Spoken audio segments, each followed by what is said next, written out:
Hi, this is Ken Pyle with VOD TV.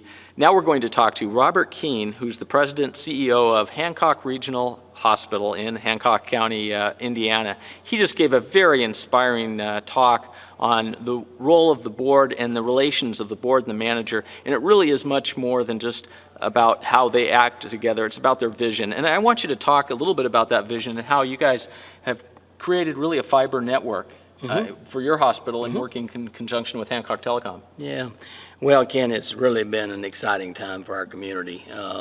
And it's exciting because we're finding that in small communities, the way to go today is actually form partnerships. And a few years back, back in about the year 2000, we were trying to bring fiber to our hospital, and we really weren't having a lot of success in working with the provider, the carrier that actually was providing telephone services in our community. And so we basically got together with Hancock Telecom and said, hey, we need fiber to the hospital. It's really important for us. We really need it because the future demands that we have it. Some of the things that we're going to be doing in terms of doing things like CT scans and MRIs and even remote surgeries are going to demand that we have fiber. We want to deliver the absolute best quality care to our patients in our local community we can, and we want to use all the latest technologies to do that. So we needed fiber very bad to make those things happen. So we really went to Hancock Telecom, our local telco, and basically said, would you help us with this? And it has just been a phenomenal partnership.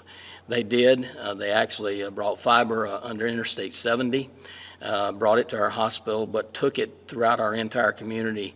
And the way that this fiber network has actually spread not only over our whole community now, but actually it's outside of our community to other school systems and so forth. We almost have formed now more of what you would call a regional fiber network.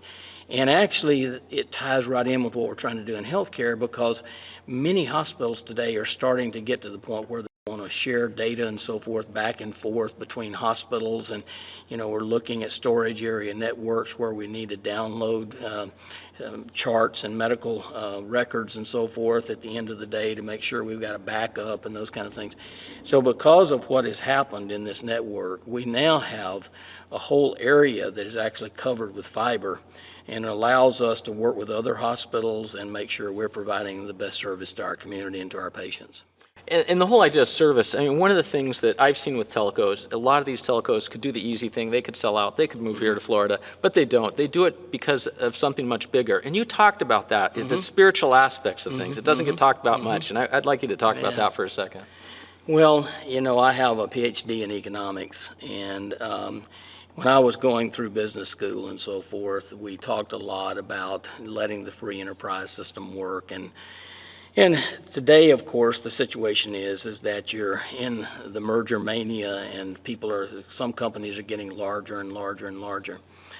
What I have seen, though, in being a hospital CEO is that really it's in your best interest, in your community, to have your local telephone company be local.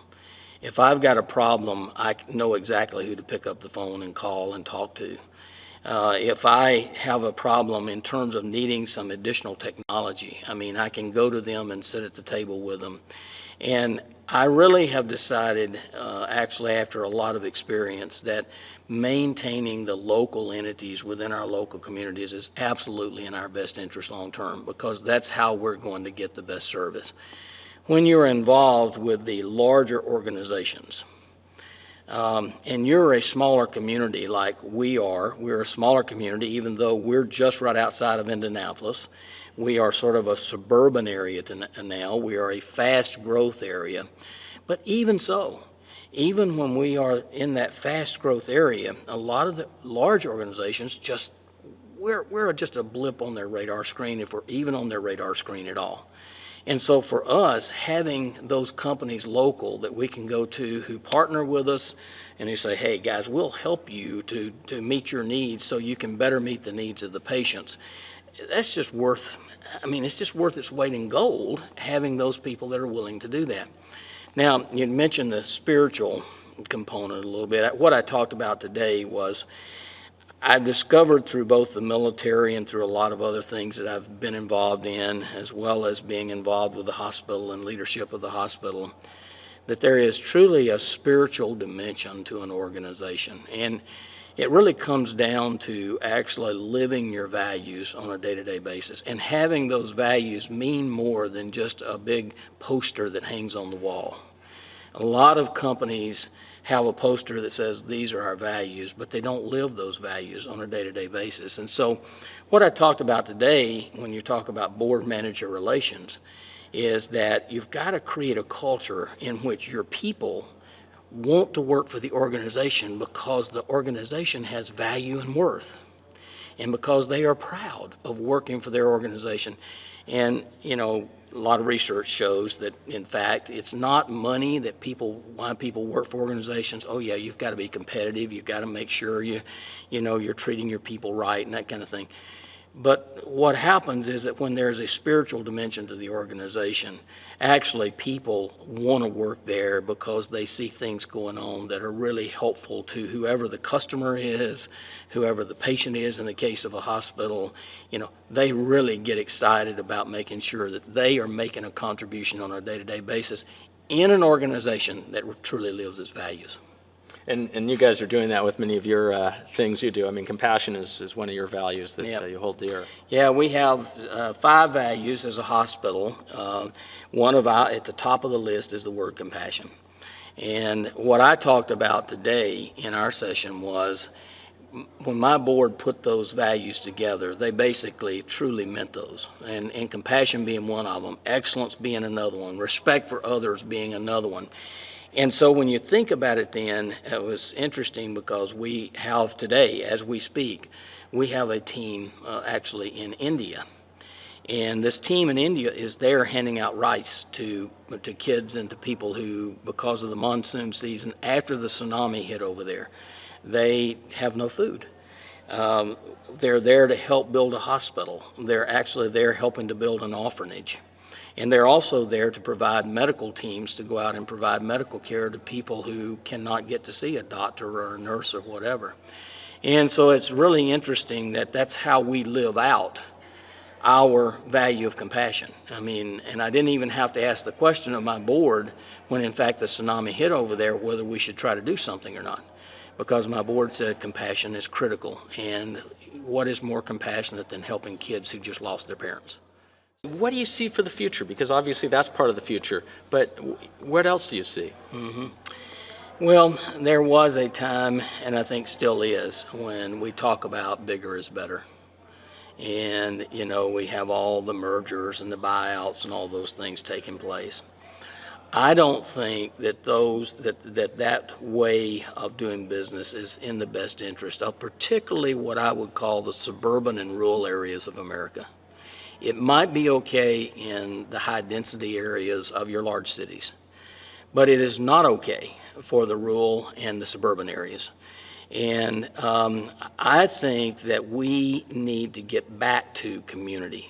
What happens when the large organizations come in and buy out the smaller community-based organizations is that they truly don't put they may put initially, they may put some investment into the local community, but I know for sure that our hospital being local takes everything that we make and plows it right back into our community.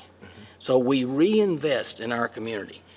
When you have the larger organizations coming in and buying out the community organizations, they may put an initial investment back in that community, but what happens is that after a while you're totally forgotten. And so it's not good. It's not good for the local community long term. So I believe personally that this 21st century we're living in is going to be a time when we're going to see a return to community. And I think community is going to become more important as we move forward. I've mentioned to you, I've really watched the banking industry over the years. And as a consultant, as a business consultant a number of years ago, I kept hearing that there were going to be only like 4 or 5 very large banks, and that was going to be it. Take a look at what is happening in the banking industry today, and take a look at the smaller banks, and look at where the deposits are flowing these days. And why are those deposits flowing to those smaller banks? Because you get personalized service, you don't get the harassing phone calls from the large banks, and basically you can walk in the door and know who you're dealing with. And that, I think, is going to come back in our American society as an important reason why we need to look at maintaining the local entities in our local communities. Well, that makes sense, and that's what the independent telcos are all about. So, yeah. Bobby, I really appreciate your time with us. Thank you very much. Thank you.